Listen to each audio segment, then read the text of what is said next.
BBC বাংলার সান্ধ্য অধিবেশন প্রবাহতে আপনাদের স্বাগত। আজ আপনাদের সাথে লন্ডন স্টুডিও থেকে আছি মানসী বড়ুয়া। ইন্নালিল্লাহ। মধ্যপ্রাচ্যে ছড়িয়ে পড়েছে তৃতীয় বিশ্বযুদ্ধ।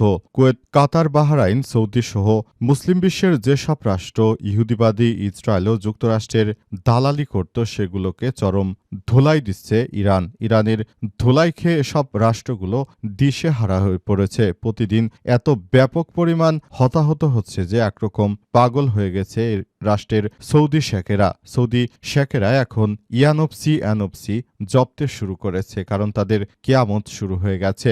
এতদিন ধরে তারা যে ইহুদিবাদী ইসরায়েল ও যুক্তরাষ্ট্রকে তারা তাদের বন্ধু বানিয়েছে, এখন বিপদ আসতেই এই ইহুদি ইসরায়েল ও যুক্তরাষ্ট্র মধ্যপ্রাচ্য ছেড়ে পালিয়ে গেছে। এখন এই মধ্যপ্রাচ্যের রাষ্ট্রগুলোকে চরম ধোলাই দিচ্ছে ইরান। আর এই মুহূর্তে আমাদের হাতে এসে পৌঁছেছে এই যুদ্ধের সর্বশেষ গুরুত্বপূর্ণ সব থেকে তাজা আপডেট সংবাদ আপনাদের জানিয়ে দিব। প্রথমেই জানাবো কুয়েতের আল আদিরি বিমান ঘাঁটিতে হামলার দাবি ইরানের। আলহামদুলিল্লাহ, এবার ইসলামিক রেভলিউশনারি গার্ড কর্পস আইআরজিসির সদস্যরা কুয়েতের এই ঘাঁটিতে ব্যাপক হামলা চালিয়েছে। হামলায় বিপুল পরিমাণ ক্ষয়ক্ষতি হয়েছে। একটি ভিডিওতে আমরা দেখতে পেয়েছি যে সেখানে কুয়েতের বর্তমান যিনি শাসক গোষ্ঠী রয়েছে তারা সেখানে পরিদর্শনে এসেছে এবং সেখানে বিপুল পরিমাণ ক্ষয়ক্ষতি হয়েছে।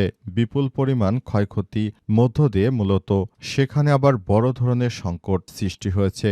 এছাড়াও মধ্যপ্রাচ্যের যে এডেন এবং আরব উপসাগর রয়েছে, এই উপসাগরগুলোতে মার্কিন যুক্তরাষ্ট্র এবং ইহুদিবাদী ইসরায়েলরা তারা বিভিন্ন জাহাজে হামলা চালিয়ে জাহাজগুলো ধ্বংস তো করছে, পাশাপাশি মধ্যপ্রাচ্যের এই পানিগুলো একরকম দূষিত হয়ে গেছে। প্রিয় দর্শক, আপনারা জানেন যে মধ্যপ্রাচ্যে আসলে কোনো নদী নেই, সেখানে পানির উৎস হচ্ছে তারা কোটি কোটি টাকা খরচ করে সাগরের লবণাক্ত পানিকে তারা মিষ্টি পানিতে রূপান্তরিত করে, সেজন্য তাদের সমুদ্রের পানি প্রয়োজন। সেই সমুদ্রের এই পানিতে এখন ইরান বিভিন্ন তেলের ট্যাঙ্কারে হামলা করছে, সেখানে পানি দূষিত হয়ে যাচ্ছে। আর এই দূষিত তেলযুক্ত পানি মার্কিন যুক্তরাষ্ট্রের হামলায় যে অতিরিক্ত আবর্জনা সৃষ্টি হচ্ছে, এই আবর্জনাওয়ালা পানি এখন মধ্যপ্রাচ্যের সাধারণ মানুষদের খেতে হবে।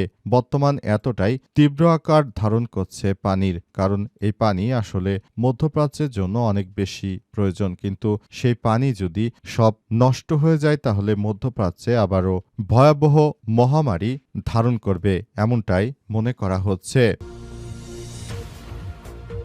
এদিকে ভেনেজুয়েলা থেকে ইরান, মার্কিন যুক্তরাষ্ট্র এবং ইহুদিবাদী জায়নবাদীদের প্রধান টার্গেট হচ্ছে প্রতিটি দেশের সম্পদ লুটপাট করা। পুরো মধ্যপ্রাচ্য জুড়ে ছড়িয়ে পড়েছে বড় ধরনের সংঘাত এতটাই তীব্র আকার ধারণ করেছে যে পুরো মধ্যপ্রাচ্য জুড়ে আসলে বড় ধরনের সংঘাত ছড়িয়ে পড়েছে। পুরো মধ্যপ্রাচ্য জুড়ে এখন এই সংঘাতগুলো ছড়িয়ে পড়ার মধ্য দিয়ে আসলে সবকিছু নিয়ন্ত্রণ করা কষ্ট হয়ে যাচ্ছে। এবারে জানাবো আলহামদুলিল্লাহ। ২৪ ঘণ্টায় যুক্তরাষ্ট্রের ২২০ সেনা হতাহতের দাবি ইরানের। অনেক জল্পনা কল্পনার মধ্যে নতুন করে বড় একটি সুসংবাদ দিল ইরানের পক্ষ থেকে জানানো হয়েছে যে এটি অত্যন্ত ভালো একটি বিষয় হয়ে দাঁড়িয়েছে, কারণ মধ্যপ্রাচ্য জুড়ে যে সমস্যাগুলো সৃষ্টি হয়েছে, মূলত সমস্যাগুলো আসলে জটিল আকার ধারণ করেছে। পুরো মধ্যপ্রাচ্য জুড়ে সবকিছু নিয়ন্ত্রণ করার চেষ্টা করা হচ্ছে।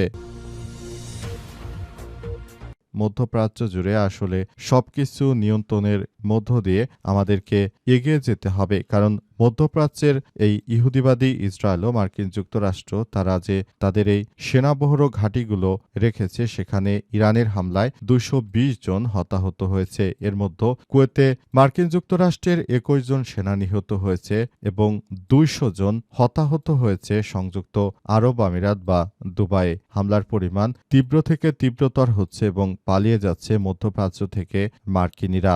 একরকম বন্ধুহীন হয়ে পড়েছে মার্কিন যুক্তরাষ্ট্র। এবং সর্বশেষ জানাবো রাজশাহীতে বিএনপি জামাত সংঘর্ষ, জামাত কর্মী নিহত। রাজশাহীর মোহনপুরের সাকোয়া গ্রামে ঈদের নামাজে ইমাম নিয়োগকে কেন্দ্র করে স্থানীয় জামাত বিএনপির দুই পক্ষের মধ্যে ব্যাপক সংঘর্ষের ঘটনা ঘটেছে। সংঘর্ষ এখনও থেমে থেমে চলছে। সংঘর্ষ এতটাই তীব্র আকার ধারণ করেছে যে সেই আশপাশের এলাকায় নতুন করে বড় ধরনের সংঘাত শুরু হয়েছে। প্রিয় দর্শক, এতক্ষণ শুনছিলেন সংবাদ শিরোনাম, এবারে বিস্তারিত। তবে তার আগে বন্ধুরা অনুরোধ থাকবে এই সংবাদটিতে একটি লাইক দিন। এই চ্যানেলে আপনি নতুন হয়ে থাকলে আমাদের সংবাদটি দেখতে দেখতে চ্যানেলটি সাবস্ক্রাইব করে রাখুন। কমেন্ট করে বন্ধুরা আপনার মূল্যবান মতামত জানিয়ে দিন আপনি বিশ্বের কোন দেশ থেকে বা বাংলাদেশের কোন স্থান থেকে আমাদের সংবাদটি দেখছেন এবং শুনছেন। আর বন্ধুরা সংবাদটি আপনার সোশ্যাল মিডিয়া ফেসবুকে শেয়ার করে বন্ধুদেরও দেখার সুযোগ করে দিন। গাজা যুদ্ধে আপনি যদি নিরীহ ফিলিস্তিনিদের ভালোবেসে থাকেন, কমেন্টে ইয়েস লিখে পুরো বিশ্বকে আমাদের এই সংবাদটি দেখার সুযোগ করে দিন। এবারে বিস্তারিত। কুয়েতের আল আদিরি বিমান ঘাঁটিতে হামলা দাবি ইরানের। ইরানের Islamic Revolutionary Guard Corps IRGC দাবি করেছে যে তারা কুয়েতের আল আদিরি বিমান ঘাঁটি লক্ষ্য করে ড্রোন এবং ক্ষেপণাস্ত্র হামলা চালিয়েছে। ফাস্ট নিউজ এজেন্সির এক প্রতিবেদনে বলা হয়েছে যে আইআরজিসির দাবি অনুযায়ী এই হামলায় ঘাঁটিটিতে থাকা যুক্তরাষ্ট্রের হেলিকপ্টার মেরামত কেন্দ্র, জ্বালানি ট্যাঙ্ক এবং কমান্ডো সেন্টার ধ্বংস হয়ে গেছে। এর আগে কুয়েতের সশস্ত্র বাহিনী জানায় দেশটির আকাশ প্রতিরক্ষা ক্ষেপণাস্ত্র এবং ড্রোন হামলার জবাব দিয়েছে। ফার্সের প্রতিবেদনে আরও বলা হয়েছে যে হামলার পর ওই ঘাঁটিতে বড় ধরনের অগ্নিকাণ্ডের ঘটনা ঘটে এবং ঘন কালো ধোঁয়া আকাশে উঠতে দেখা গেছে, যা দূর থেকে দৃশ্যমান হচ্ছে। এ ঘটনার পর থেকে কুয়েতের সরকার বড় ধরনের সমস্যা তৈরি করার মধ্য দিয়ে আসলে যে কার্যক্রম শুরু করেছিল কুয়েতের উপর, এখন বড় ধরনের আক্রমণ শুরু হয়েছে। কুয়েতের বর্তমান যিনি সরকার রয়েছে অর্থাৎ তার উপর বড় ধরনের আক্রমণ করা হচ্ছে এই জন্য যে বড় ধরনের সমস্যা সৃষ্টি হয়েছে। এই সমস্যা মূলত আবারও বড় ধরনের একটি সমস্যা তৈরি করবে এমনটাই মনে করা হচ্ছে এবং বর্তমান এই কার্যক্রমগুলো খুবই গুরুত্ব সহকারে দেখা হচ্ছে। কুয়েতের সেনাবাহিনীর সদস্যরা তারা ইতিমধ্যে এটি প্রতিহত করার ব্যাপারে মার্কিন যুক্তরাষ্ট্র এবং দখলদার বাহিনী তাদের বিরুদ্ধে উঠে পড়ে লেগেছে।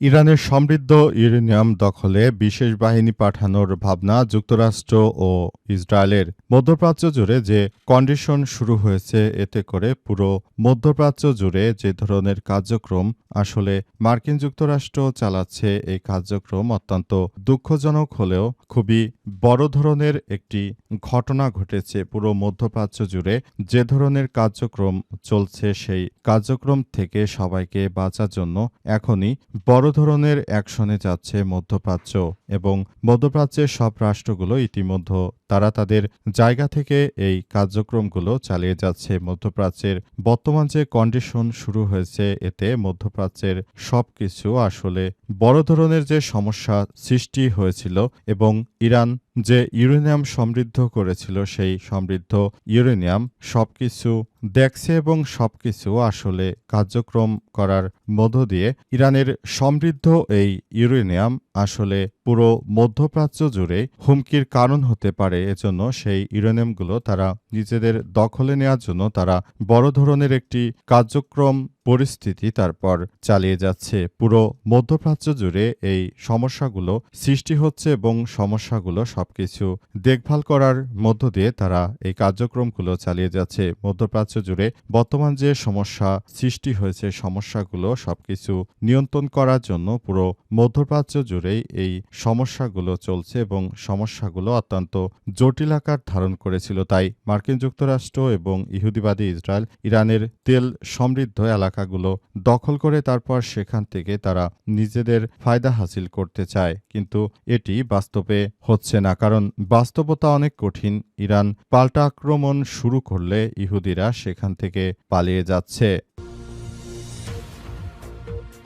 ভেনেজুয়েলা থেকে ইরান শাসন ব্যবস্থার পরিবর্তনকে মার্কিন অভিযান। ভেনেজুয়েলা থেকে ইরান দেশে দেশে শাসন ব্যবস্থা পরিবর্তনে যুক্তরাষ্ট্রের দীর্ঘ ইতিহাস রয়েছে। ২০১৯ সালে একটি গবেষণা অনুযায়ী শুধু স্নায়ু যুদ্ধের সময় ১৯৪৭-১৯৮৯ মার্কিন যুক্তরাষ্ট্র দেশের বাইরে ক্ষমতার ভারসাম্যকে তার পক্ষে আনতে ৭২টি প্রচেষ্টা করে চালিয়েছিল। এই পদক্ষেপের মধ্যে ৬৪টি ছিল সিক্রেট সার্ভিস পরিচালিত গোপন অভিযান, যার সাফল্যের হার প্রায় ৪০%। উদাহরণ হিসেবে বলা যায় ১৯৫৩ সালে মার্কিন গোয়েন্দা সংস্থা সিআইএ ব্রিটিশ গোয়েন্দা সংস্থার সঙ্গে মিলে তৎকালীন ইরানি প্রধানমন্ত্রী মোহাম্মদ মোসাদ্দেককে উৎখাত করতে সফল হয়। ফলস্বরূপ ইরানের নতুন শাসক শাহ মোহাম্মদ রেজা পাহলভি ক্রমবর্ধমানভাবে মার্কিন যুক্তরাষ্ট্রের পুতুল শাসনকে পরিণত হয় এবং ১৯৭৯ সালে ইসলামী বিপ্লবের সময় তাকে উৎখাত করা হয়। সে সময় প্রতিষ্ঠিত ধর্মতান্ত্রিক শাসন ব্যবস্থা এই মুহূর্তে যুক্তরাষ্ট্রের বিমান হামলার কেন্দ্রবিন্দুতে পরিণত হয়েছে। এছাড়াও লিবিয়া, ইরাক, আফগানিস্তান, পানামা, এছাড়াও গ্নাডা, ভেনেজুয়েলা এবং ডোমিনিকা প্রজাতন্ত্র ইত্যাদি প্রায় সব দেশে মার্কিন যুক্তরাষ্ট্রও তারা তাদের এই শাসন ব্যবস্থাকে টিকে রাখার মধ্য দিয়ে তারা মূলত বড় ধরনের সমস্যা হচ্ছে এবং এই সমস্যাগুলো সবকিছু বড় ধরনের এই সমস্যাগুলো থেকে পুরো নিয়ন্ত্রণে নেয়ার জন্য বড় ধরনের কার্যক্রম হাতে নিয়েছে। গত ২৪ ঘণ্টায় যুক্তরাষ্ট্রের ২২০ জন সেনা হতাহতের দাবি ইরানের। আলহামদুলিল্লাহ, এবার মধ্যপ্রাচ্য জুড়ে দখলদার যুক্তরাষ্ট্রের যে সেনা সদস্য রয়েছে তাদের উপর হামলা চালানো হচ্ছে। হামলায় পুরো মধ্যপ্রাচ্য জুড়ে সবকিছু তছনছ হয়ে যাচ্ছে। মার্কিন যুক্তরাষ্ট্র তারা খুব সহজে ইরানে এসে তারপর সবকিছু নিয়ন্ত্রণ করতে চেয়েছিল, কিন্তু প্রকৃতপক্ষে সেটি হয়নি, বরং এখন হয়েছে তার উল্টোটা। কারণ পুরো মধ্যপ্রাচ্য জুড়ে এখন যে ধরনের সমস্যার সৃষ্টি হচ্ছে সেই সমস্যাগুলো আসলে পুরোপুরি নিয়ন্ত্রণ করা কঠিন হয়ে যাচ্ছে। পুরোপুরি মধ্যপ্রাচ্য জুড়ে এই সমস্যাগুলো আরও জটিল আকার ধারণ করেছে। ইরানের হামলায় আসলে সবকিছু তছনছ হয়ে যাচ্ছে। ইরান জানিয়েছে যে পুরো মধ্যপ্রাচ্য জুড়ে যে সমস্যাগুলো সৃষ্টি হচ্ছে এই মধ্যপ্রাচ্য জুড়ে সবকিছু আরও বেশি সমস্যা সৃষ্টি করেছে। মধ্যপ্রাচ্য জুড়ে আমাদের এই কার্যক্রম প্রথমে শুরু হয়েছিল এবং এই কার্যক্রম আসলে বড় ধরনের সমস্যার সৃষ্টি হয়েছে। মধ্যপ্রাচ্য জুড়ে যে কার্যক্রম তারা চালিয়ে যাচ্ছে এই কার্যক্রমগুলো খুবই বড় ধরনের শক পেয়েছে মার্কিন যুক্তরাষ্ট্র এবং ইহুদিবাদী ইসরায়েল। তাদের প্রতিটি স্থাপনা তছনছ করে দিচ্ছে ইরানের ড্রোন এবং ক্ষেপণাস্ত্রগুলো। এই ক্ষেপণাস্ত্র হামলা এতটাই ভয়াবহ আকার ধারণ করেছে যে মধ্যপ্রাচ্যে যে ইহুদি বসতিগুলো ছিল তারা মূলত এখন মধ্যপ্রাচ্য হয়ে পুরো অন্যান্য রাষ্ট্রগুলোর দিকে তারা পালিয়ে যাচ্ছে। কারণ হিসেবে বলা হচ্ছে যে মধ্যপ্রাচ্য জুড়ে এই মার্কিন বাহিনী এবং তাদের দোসরেরা যারা রয়েছে তারা এতদিন ধরে ইরানকে ধসিয়ে দেবার যে অপচেষ্টা করেছিল সেই অপচেষ্টাগুলো আসলে সবকিছু করা হচ্ছে।